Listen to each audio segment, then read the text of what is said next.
You know what they say about fixing cars and marriages. Both require getting your hands dirty, and both leave you wondering why the hell you bothered in the first place. My name's Anthony Miller, and I've been elbow deep in engines for 20 years, thinking I understood how things worked.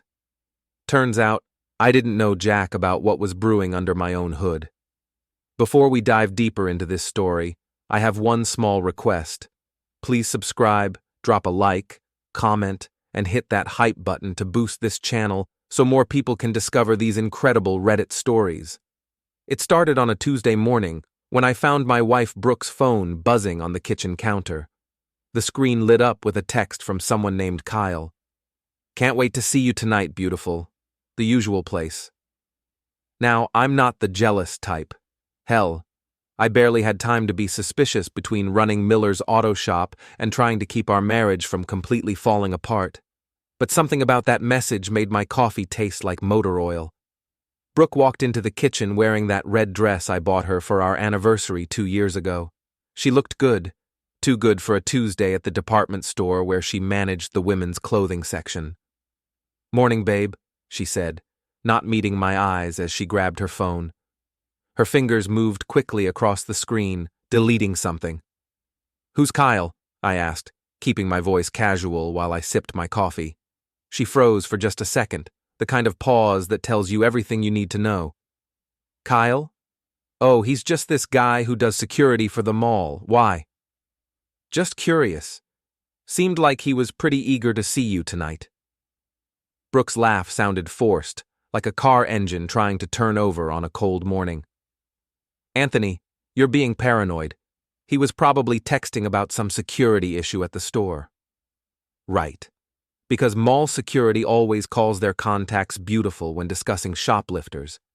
I'd been married to Brooke for 8 years, and I knew her tells. The way she touched her hair when she lied. How she'd suddenly become interested in reorganizing the spice rack when she wanted to avoid conversation. The defensive edge that crept into her voice when she felt cornered. "Sure thing, honey," I said, grabbing my keys. "Have a good day at work." As I drove to the shop, I couldn't shake the feeling that my perfectly predictable life was about to get a lot more complicated. Rico, my best mechanic, and the closest thing I had to a best friend, was already under the hood of a '98 Camaro when I arrived.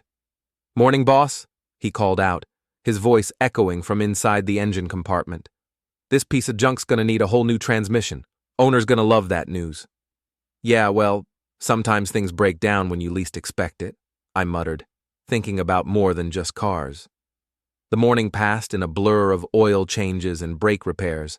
I tried to focus on work, but my mind kept drifting back to that text message. By lunch, I'd made up my mind to do something I'd never done before. Check up on my wife. I drove to the mall and parked across from the department store entrance. Felt like a complete idiot, sitting there in my work clothes, watching for my own wife like some kind of private detective. But 45 minutes later, my patience was rewarded. Brooke walked out of the store with a tall guy in a security uniform. He had that ex-cop look. Broad shoulders, buzz cut, the kind of swagger that screamed alpha male. They stood close together, too close for a professional conversation. When he put his hand on her lower back and she didn't pull away, I felt something cold settle in my stomach. I followed them to a coffee shop 3 blocks away, staying far enough back to avoid being seen. Through the window, I watched them sit across from each other, leaning in like teenagers on a first date. Brooke was animated, laughing at whatever this Kyle guy was saying. I hadn't seen her laugh like that with me in months. When Kyle reached across the table and took her hand, I'd seen enough. The drive back to the shop felt like the longest 10 minutes of my life. My hands were shaking, whether from anger or hurt I couldn't tell.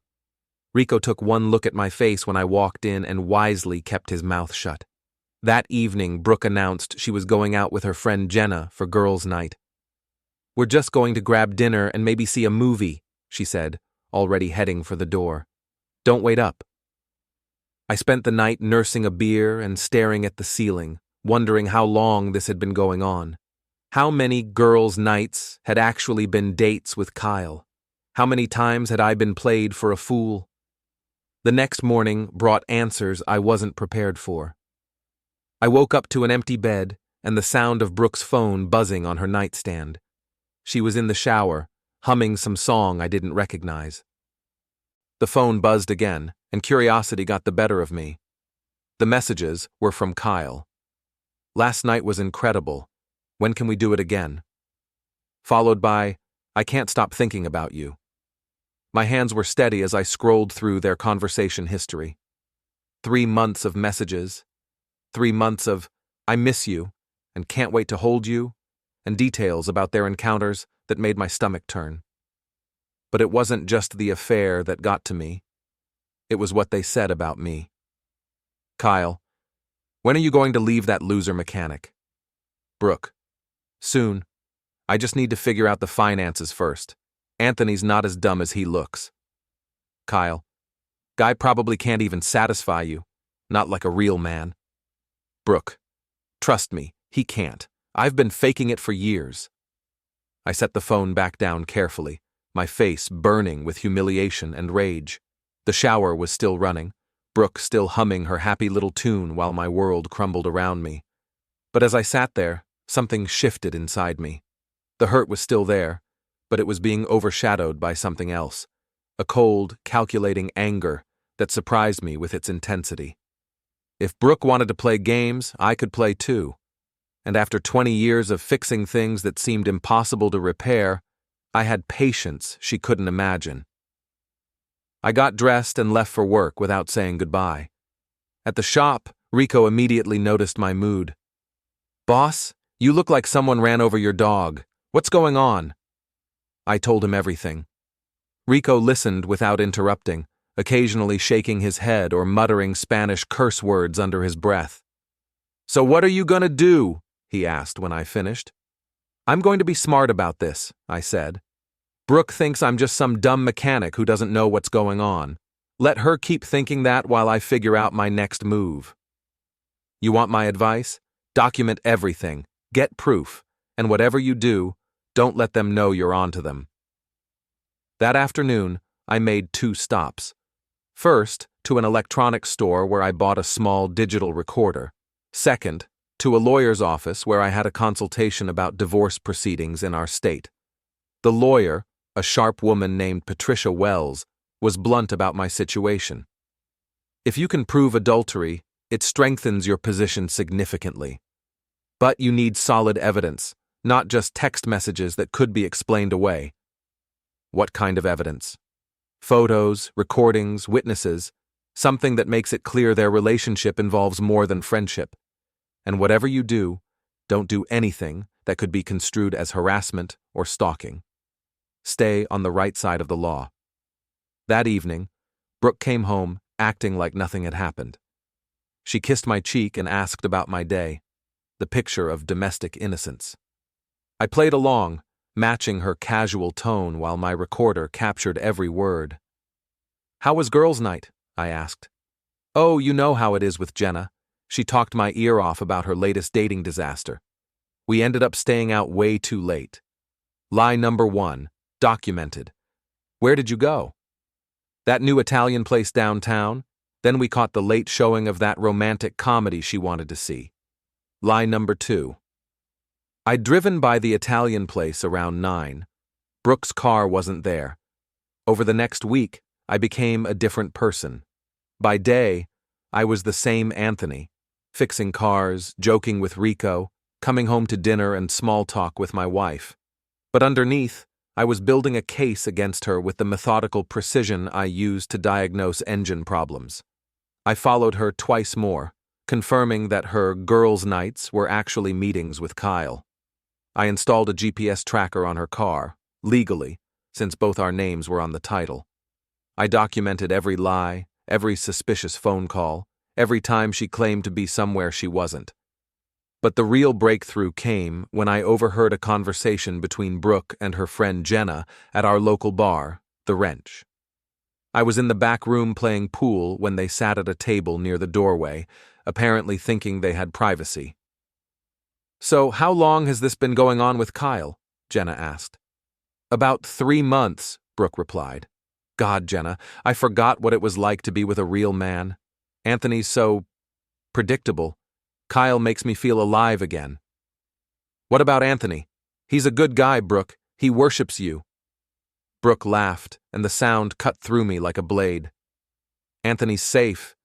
He pays the bills, fixes my car, never complains when I go out. He's like a well-trained dog. But Kyle's exciting. He's got this edge, you know?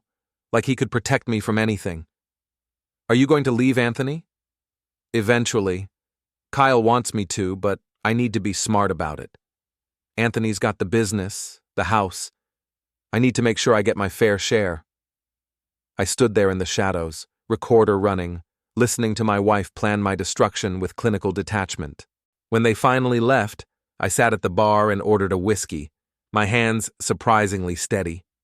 The bartender, an old guy named Frank who'd known me for years, noticed my expression. Rough night, Anthony? Just figuring some things out, Frank. Just figuring some things out. The next phase of my education in betrayal came courtesy of my wife's friends. Turns out, when you're the betrayed husband, you become invisible to the people who used to smile and make small talk at neighborhood barbecues.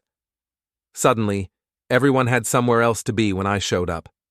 It started with Dave and Linda Morrison, our next-door neighbors for 6 years.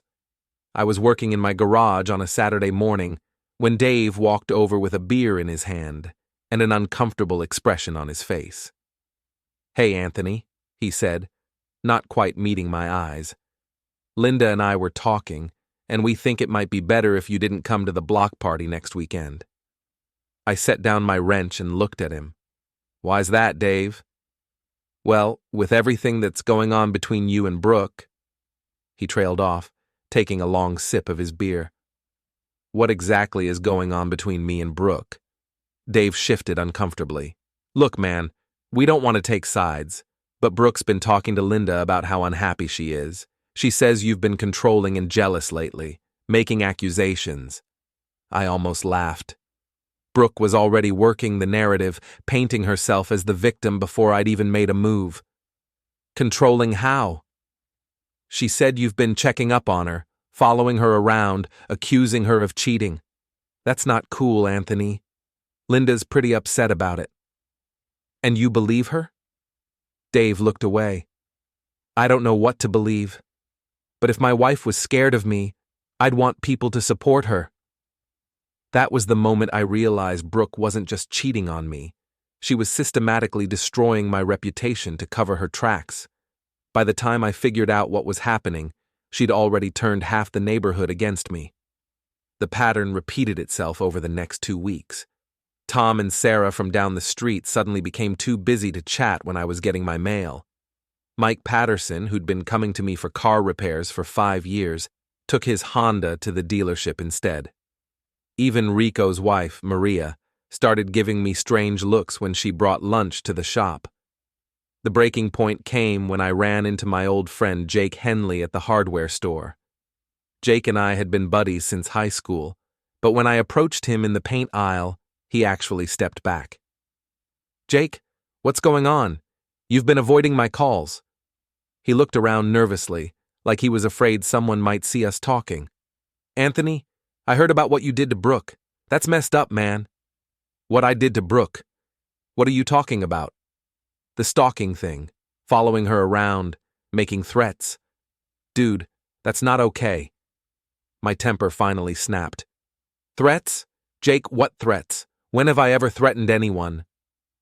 Brooke showed Sarah the text messages, all that stuff about making her pay, about how she'd be sorry. Sarah was crying when she told me about it. I stared at him, genuinely confused. Jake, I never sent Brooke any threatening messages. Check my phone if you want. But Jake was already backing away. Look, Anthony, I don't want any trouble. Just leave Brooke alone, okay? Get some help. I stood there in the hardware store, surrounded by people who'd known me for years, feeling like a stranger in my own life. Brooke hadn't just cheated on me. She'd created an entire fictional version of events where I was the villain.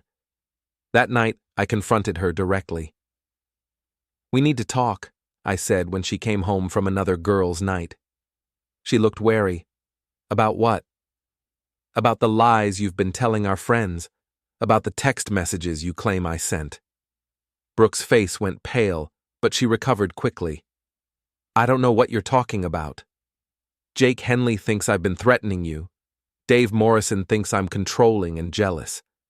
Funny thing is, I never talked to any of them about our marriage. But you did." She crossed her arms defensively. "Maybe if you weren't acting so paranoid and suspicious all the time, I wouldn't have to talk to my friends about it." "Show me the threatening text messages, Brooke." "What?" "You told Sarah Henley I sent you threatening messages. Show them to me." For a moment, she looked genuinely panicked.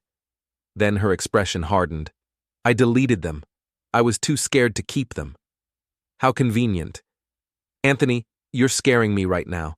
This is exactly the kind of behavior I was talking about."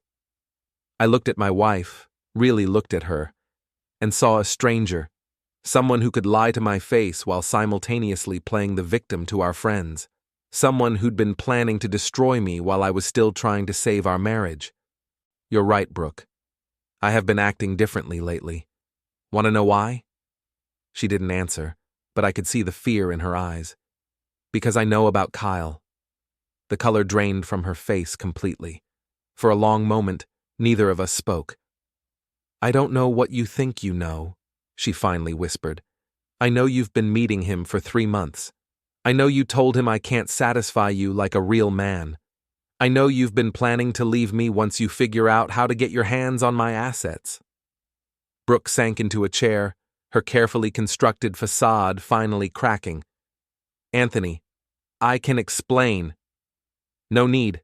I've heard enough explanations to last a lifetime." I walked toward the door, then turned back. "By the way, you might want to call Kyle. Ask him about his wife." "His wife?" "Yeah. Turns out your real man forgot to mention he's married. Has been for 12 years. I had an interesting conversation with her yesterday." I left Brooke sitting there with her mouth open, finally understanding that she wasn't the only one who could play games. Kyle's wife, Patricia, was nothing like I'd expected. When I'd called her, I thought I'd be talking to another victim. Instead, I found myself on the phone with a woman who'd been expecting my call for months. "I was wondering when you'd figure it out," she said when I introduced myself. "Kyle's not exactly subtle about his affairs." "Affairs? Plural?" Patricia laughed bitterly. "Oh, honey, your wife isn't special. Kyle's been cheating on me for years. Usually with married women who think they found their knight in shining armor." "Why don't you leave him?" "Same reason you probably haven't left your wife yet. It's complicated. But I'll tell you what, I'm tired of cleaning up his messes. If you want to cause him some problems, I won't stand in your way." That conversation gave me an idea that was probably stupid, but felt absolutely necessary. The next evening, I parked across the street from the motel where Kyle and Brooke had their weekly rendezvous. I didn't have to wait long. Kyle's black pickup truck pulled into the parking lot at exactly 7:30, followed 5 minutes later by Brooke's sedan. I waited until they'd been inside for an hour, then I made my move. Kyle had left his truck unlocked, the arrogance of a man who'd never had his world challenged. I popped the hood and made a few minor adjustments to his engine. Nothing dangerous, just enough to ensure his truck wouldn't start when he tried to leave. Then, I settled in to wait. At 9:15, they emerged from the motel room. Even from across the street, I could see Kyle's confident swagger and Brooke's satisfied smile. They kissed goodbye, and Kyle walked to his truck while Brooke got in her car. Kyle's truck turned over once, twice, then nothing. I watched him try for 5 minutes before he got out and popped the hood. From my vantage point, I could see his frustration building as he poked around the engine, clearly out of his depth. That's when I walked over. "Having some trouble?" I asked, appearing beside him like a helpful stranger. Kyle looked up, not recognizing me in the dim parking lot light. "Yeah, damn thing just faded on me. You know anything about engines?" "A little," I said. Mind if I take a look? I spent 10 minutes pretending to diagnose the problem while Kyle stood there getting more agitated. Finally, I straightened up and looked him in the eye. Found your problem, I said. Yeah? What is it? You're sleeping with my wife. The recognition hit Kyle's face like a slap. He stepped back, his hand instinctively moving toward his hip where he probably usually carried a weapon. You're Anthony. That's right. And you're the piece of garbage who thinks he's a real man. Kyle's chest puffed out, falling back on intimidation tactics that probably worked on most people. Listen, buddy, I don't want any trouble. But if you're looking for a fight, you picked the wrong guy. I laughed. A fight? Kyle, I'm a mechanic. You think I'm going to duke it out with an ex-cop in a motel parking lot? I'm smarter than that. Then what do you want? I want you to understand something. You think you're this alpha male who swooped in and stole another man's woman, but you're just another cheater with a midlife crisis and a wife who's planning to take you for everything you're worth in the divorce. Kyle's face went white. What are you talking about? Patricia says hi, by the way. She's been documenting your affairs for years. Apparently, she's got quite a collection of evidence. I could see the panic setting in as Kyle realized his life was about to get very complicated. Here's what's going to happen, I continued. You're going to stop seeing my wife.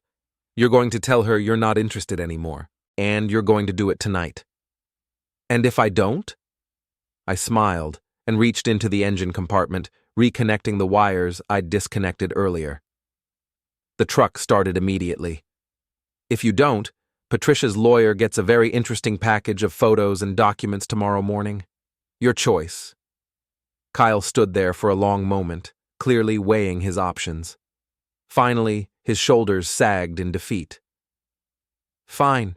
It's over between me and Brooke. Good choice. I started to walk away, then turned back. Oh, and Kyle? Next time you want to call someone's husband a loser who can't satisfy his wife, make sure you're not saying it to someone who knows where you live. I left him standing in the parking lot, finally understanding that he'd picked the wrong marriage to destroy. The fallout from Kyle's sudden breakup with Brooke was better than I could have hoped. She came home that night in tears, claiming Kyle had gotten weird and ended things abruptly. I played the supportive husband, offering tissues and asking if there was anything I could do to help. It's just so confusing, she sobbed. He said he couldn't see me anymore, that it was too complicated. I thought we had something real.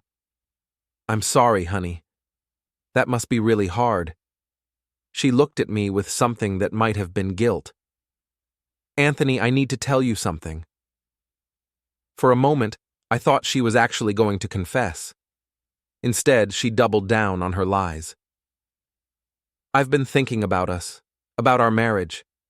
I know I've been distant lately, and I'm sorry. Maybe we should try counseling. I nodded sympathetically while inside. I marveled at her ability to manipulate even in the midst of her own heartbreak. If that's what you want, we can try. But Brooke's problems were just beginning. Without Kyle to validate her fantasy of escape, she started making desperate moves that only made things worse. First, she tried to reconnect with some of her old friends, the ones she'd alienated with her constant complaining about our marriage. Most of them gave her the cold shoulder, having grown tired of her drama months ago. Then she made the mistake of confiding in Jenna about the affair, apparently hoping for sympathy. Instead, Jenna, who'd never liked being used as an alibi for Brooke's cheating, decided she'd had enough. I was at the Wrench having a beer after work when Jenna approached me. Anthony, we need to talk. I looked up from my drink, feigning surprise. Hey Jenna, what's up? She sat down across from me, looking uncomfortable, but determined. I owe you an apology. I've been covering for Brooke, and it wasn't right. Covering for her how? The affair, with that security guard Kyle. I've been her alibi for months, telling people we were together when she was really with him. I did my best to look shocked. Brooke's having an affair? Jenna nodded miserably. I'm sorry, Anthony. I should have told you sooner, but she's my friend, and I don't know what I thought. But after what she did to you with all those lies about you being controlling and threatening her, I can't keep quiet anymore." "What lies?" "She made up those text messages, Anthony. She showed me fake screenshots she created to make it look like you were threatening her. She wanted everyone to think you were the bad guy, so when the affair came out, people would be on her side. Now I let my anger show, but directed it at the right target. She made me look like some kind of abuser to our friends. I know, and I'm sorry I didn't speak up sooner, but I'm done being part of her games. That conversation with Jenna gave me the final piece of evidence I needed. The next day, I had a follow-up meeting with my lawyer. "This is excellent," Patricia Wells said, reviewing the documentation I'd compiled. "Adultery, fraud, defamation of character. She's handed you everything you need for a very favorable divorce settlement. What's my next step? File the papers. With this evidence, she'll have no choice but to accept your terms or face a very public and expensive trial." But I wasn't ready to file for divorce yet. I had one more score to settle. That weekend was the annual neighborhood block party that Dave Morrison had uninvited me from. I watched from my front porch as the whole street gathered in the community park, all the people who'd turned their backs on me based on Brooke's lies. Brooke had gone to the party, probably hoping to rebuild some of her damaged relationships. I could see her across the park, trying to insert herself into conversations with women who were clearly giving her the cold shoulder. That's when I made my move. I walked across the street to where Dave Morrison was manning the grill, surrounded by several of our mutual neighbors. "Hey, Dave," I said casually.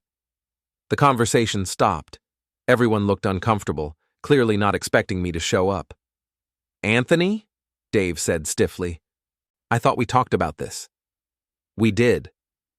But I thought you might be interested in seeing something." I pulled out my phone and opened the folder of screenshots I'd compiled. Brooke's real text messages with Kyle, the ones where she talked about leaving her loser mechanic husband and getting her hands on my assets. "These are the actual text messages my wife sent to her boyfriend," I said loudly enough for everyone to hear. "The threatening messages she claimed I sent her? She faked them." I handed my phone to Dave, who read the messages with growing shock. One by one, the other neighbors crowded around to look. "She's been having an affair for 3 months, I continued, "and when I started getting suspicious, she decided to destroy my reputation to cover her tracks." Sarah Henley looked up from the phone with tears in her eyes. "Anthony, I'm so sorry. We believed her." "I know you did. She's very convincing."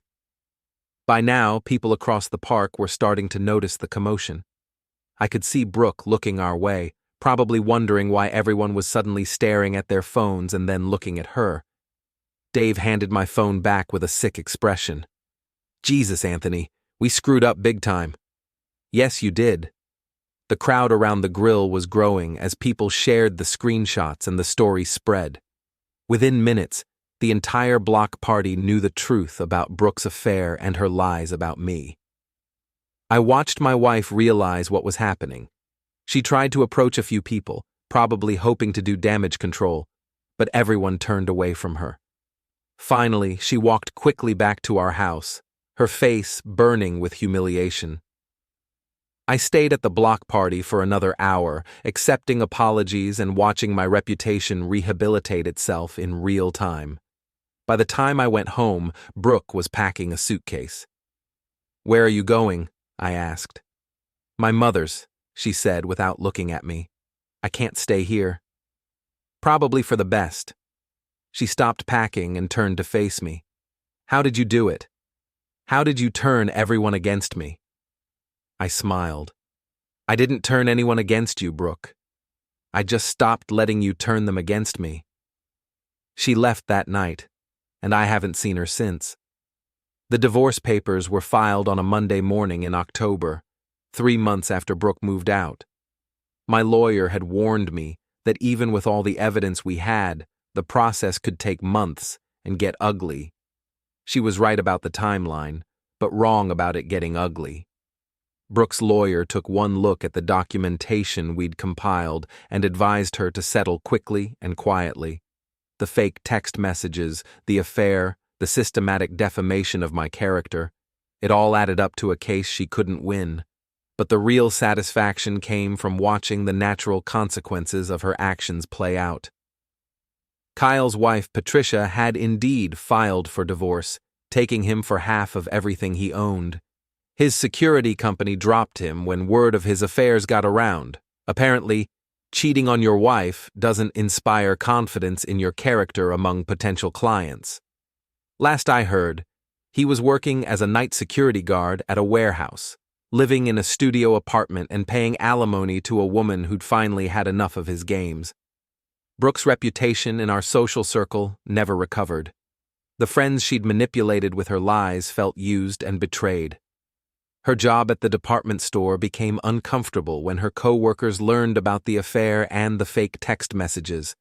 She eventually transferred to a store across town, starting over with people who didn't know her history. My own reputation, meanwhile, was stronger than ever.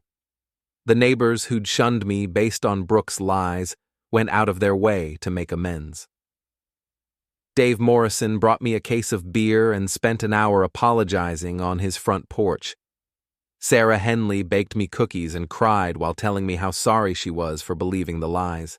But the best part was how it affected my business. Word spread about how I'd handled the situation.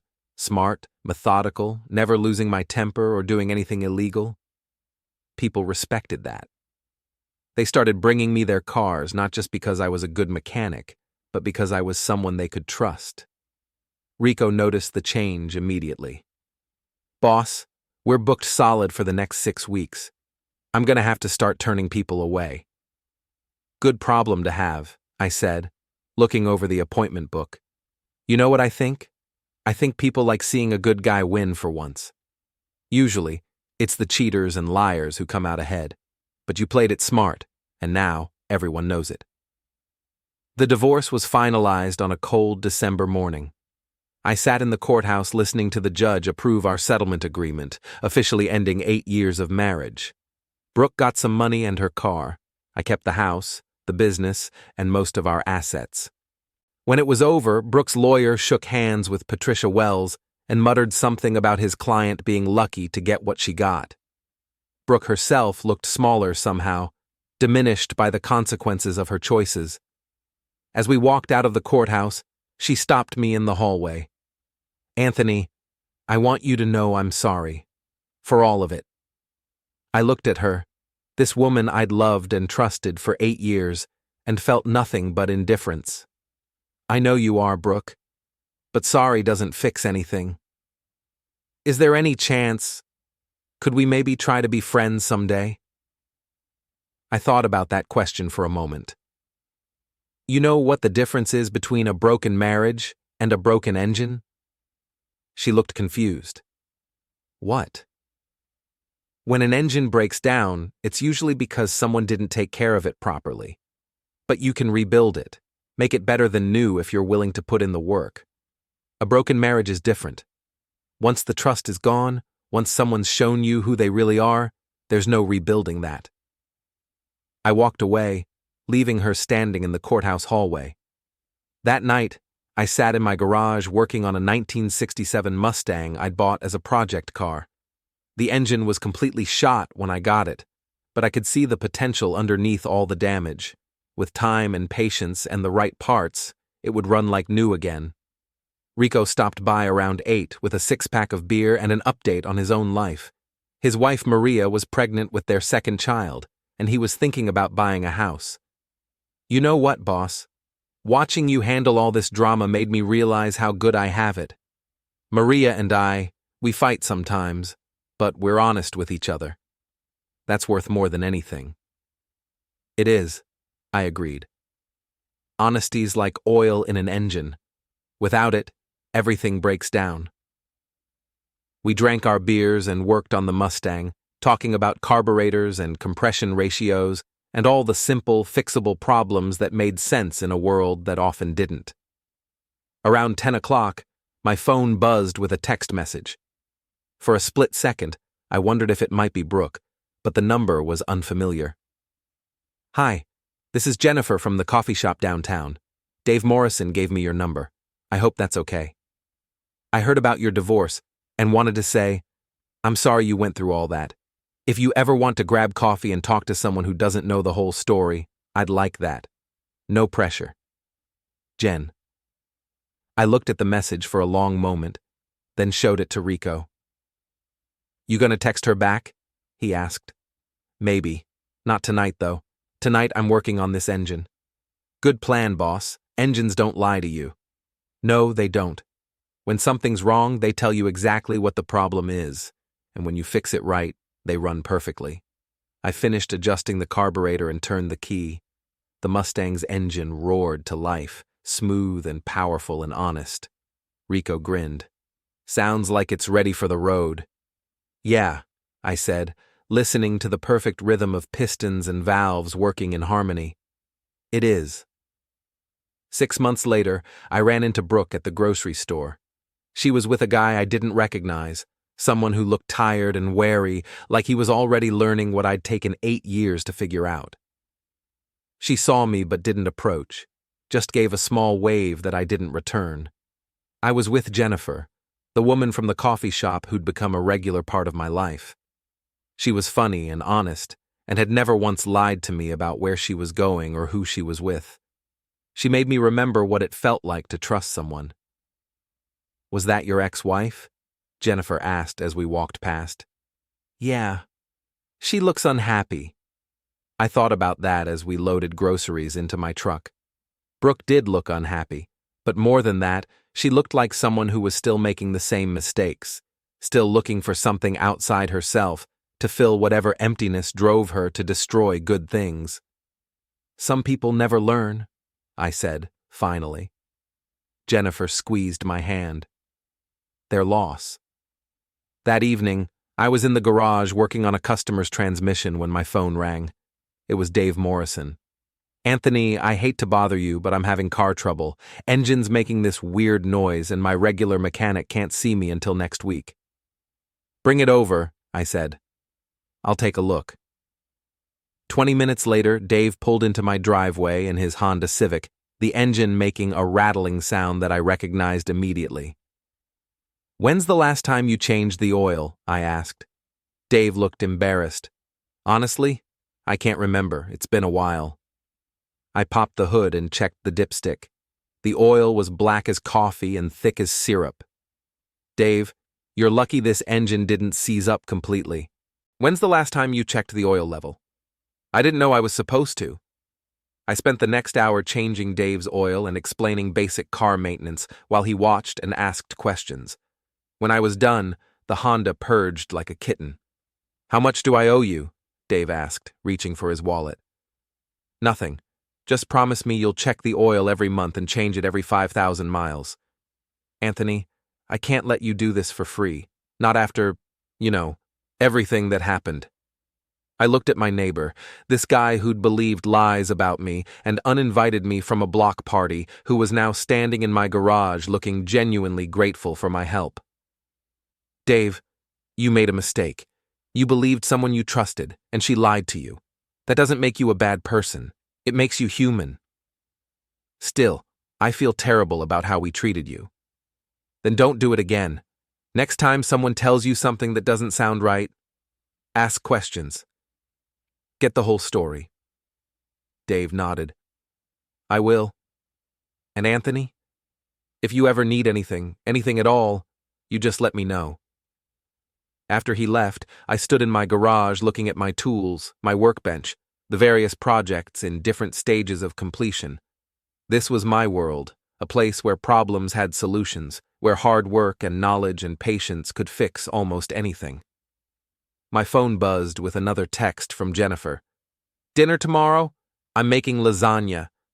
I texted back, "Sounds perfect. Should I bring anything?" "Just yourself." I smiled and put the phone away. Outside, I could hear the sound of Dave's Honda running smoothly as he pulled into his driveway. Tomorrow I'd have dinner with a woman who'd never lied to me, never manipulated me, never made me question my own sanity. But tonight, I had a 1985 Camaro to work on, an engine that needed rebuilding, a project that would take weeks of careful, methodical work to get right. And for the first time in years, I had all the time in the world. I turned on the radio, picked up my wrench, and got back to work. Some things, when they're broken, can't be fixed. But some things can be rebuilt better than they ever were before. You just have to know the difference.